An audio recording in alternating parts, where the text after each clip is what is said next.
Hello friends, Meenakshi Snaispada here. How are you?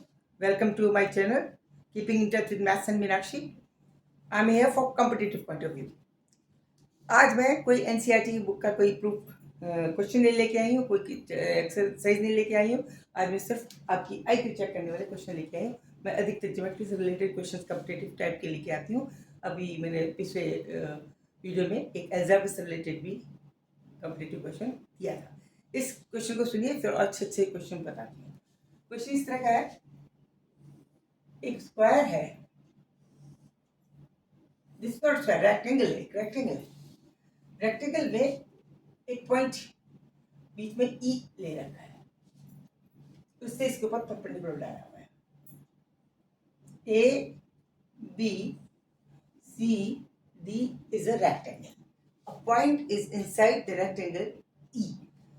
एक perpendicular drop कर दिए यहाँ से यहाँ तक दोनों, ठीक है। ये ई पॉइंट की सिचुएशन इस तरह से है कि अगर इसको जोड़ दिया जाए, फिगर पे मत जाइएगा, क्वेश्चन पे जाइएगा, तो ये वाला कोण, इसको थोड़ा छोटा करते हैं तो अच्छा रहेगा, ये 90 बन रहा है, ये 90 degree, this is given to us. इस तरह से पॉइंट ई सिचुएशन, फिगर कोई ठीक नहीं बनी है, फिगर में can not be possible 100% correct, लेकिन क्वेश्चन इस तरह का है। ये वाली दूरी 25 है, एफ मान लीजिए इसको, तो ये वाली दूरी 20 है, ये हमें निकालना है। गिवन क्या दे रखा है, A F is equal to 25, F B is equal to 20। It means we can say, because this is rectangle, एक स्क्वायर है पूरा, ओ सॉरी एक रेक्टेंगल है, तो ये A B is equal to D C होगा। It means D C will be equal to 45, क्योंकि अगर सपोज हम इसको ऐसे कर दें, ये परपेंडिकुलर आगे बढ़ा दें, तो मान लीजिए ये एफ जी पर जुड़ता है, तो D G is equal to होगा 25, ये 25 हो जाएगा, और जी सी हो जाएगा 20, हो जाएगा ना, हो जाएगा। हमें एक्स निकालना है। Law of similarity of the angle in a triangle लगाते हैं। क्या लगाएंगे, ये हमें 90 दे रखा है, ये हमें 90 दे, मान लीजिए इसको अल्फा मान लीजिए, और इसको बीटा, इस वाले कोण को बीटा, ये वाला हिस्सा, दिस पोर्शन बीटा है, तो ये 90 है ऑलरेडी, क्योंकि हमें ड्रॉप किया है परपेंडिकुलर, तो ये 90 हो गया। अल्फा और बीटा इसको मान गया, अल्फा प्लस बीटा बराबर 90 हो गया इन ट्राइंगल डी जी ई में, डी जी ई में, ठीक है। सिमिलरली एक बड़ा ट्राइंगल ले लें, कौन सा ट्राइंगल ले लें, ट्राइंगल लेंगे डी ई सी, इसमें भी एक्स आ रहा है। डी जी ई हमने इसलिए लिया क्योंकि हमें एक्स की वैल्यू निकालनी थी, और एक्स इस ट्राइंगल में आ रहा है डी ई जी में, और एक और ट्राइंगल में आ रहा है डी ई सी में भी आ रहा है, तो डी ई सी लेते हैं। जब डी ई सी लेंगे तो ये अल्फा में माना है, ये हमारा 90 डिग्री ऑलरेडी हमें इस कंडीशन पे ई बनी हुई थी, पॉइंट इस तरह का पॉइंट बनाया था कि ई को अगर डी से मिलाते हैं और ई को अगर सी से मिलाते हैं, तो ई सी और ई डी ये एक दूसरे के परपेंडिकुलर हो जाती हैं। तो ये जब हमने अल्फा मान लिया इसमें, ये परपेंडिकुलर 90 डिग्री हो गया, तो ये by virtue it will be beta, ठीक है ना, ओके, क्योंकि ये 90 डिग्री है। इसमें ये वाला क्वेश्चन अल्फा हो गया, क्योंकि अल्फा प्लस बीटा 90 है, अल्फा प्लस बीटा है, तो ये अल्फा हो गया।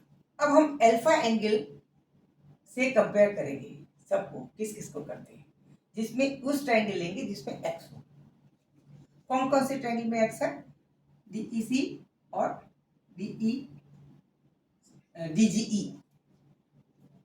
तीनों में एक एक 90 डिग्री एंगल है, इसका ये 90 डिग्री एंगल, इसका ये वाला एंगल, इसका ये एंगल अल्फा, तो इसका ये वाला एंगल अल्फा, इसका ये एंगल बीटा, तो इसका एंगल बीटा, तो तीनों दोनों ट्रायंगल इस तरह से हैं।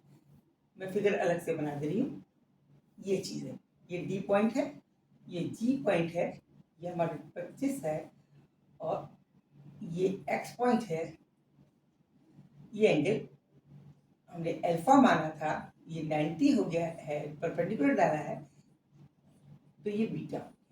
ठीक है, इसमें इस ट्रायंगल के लिए ये चीज हो गई बेस, इस एंगल के लिए, अल्फा एंगल के लिए बेस, और ये हो गया hypotenuse. DG is equal to base and D E is equal to hypo for angle alpha, alpha के लिए, अल्फा के लिए। ठीक है, इस छोटे ट्रायंगल, कौन से छोटे ट्रायंगल में, डी जी ई में एंगुलर सिमिलरिटी का रूल लगाना है। अब हम बड़ा ट्रायंगल लेते हैं, डी ई सी, ये वाला। इस ट्रायंगल में क्या करें, इस पूरे ट्रायंगल में इसकी फिगर इस तरह से बनेगी, ये डी सी है, ई पॉइंट इस तरह से था क्योंकि जब जोड़ते थे तो ये 90 डिग्री एंगल बनाना था, इसमें हमने अल्फा माना था, ये बीटा माना। तो इसके लिए ये पूरा बेस हो गया डीसी, और इस एंगल के लिए ये पूरा, ये हो गया बेस, और ये हाइपो हो गया, और ये बेस हो गया, ई पॉइंट। ठीक है, in triangle DC is hypo and DE is equal to base. दोनों सिमिलर ट्रायंगल सिमिलरिटी वाला एंगल क्वालिटी रखते हैं, तो इनके जो रेशियो होंगे परपेंडिकुलर अपॉन हाइपोटेन्यूज या बेस अपॉन हाइपोटेन्यूज, ये रेशियो सब दो आर्म्स के रेशियो बराबर रख सकते हैं। इसमें हम हाइपो अपॉन बेस ले रहे हैं, तो इसका इस बड़े बड़े ट्रायंगल का हाइपो अपॉन बेस छोटे वाले ट्रायंगल के हाइपो अपॉन बेस के बराबर होगा, क्योंकि तीनों एंगल इसके सिमिलर टाइप के हैं। फॉर पर्टिकुलर एंगल अल्फा हमने लिया है उसके लिए, तो इसमें हाइपो अपॉन बेस लिखेंगे, in big angle hypo upon base हो जाएगा डीसी अपॉन डीई। इसका मतलब ये हुआ DC upon DE will be equal to hypo upon perpendicular of this DG upon DE, sorry hypo upon this dE upon dE is the hypo upon base dg,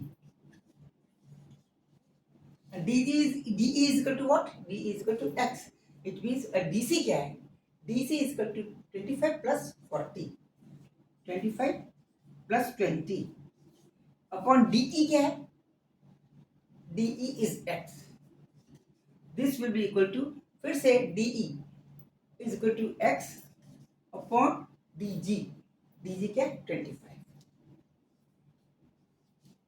okay, अब इसको जोड़िए तो ये आएगा, we can write it as 45 upon x equal to x upon 25।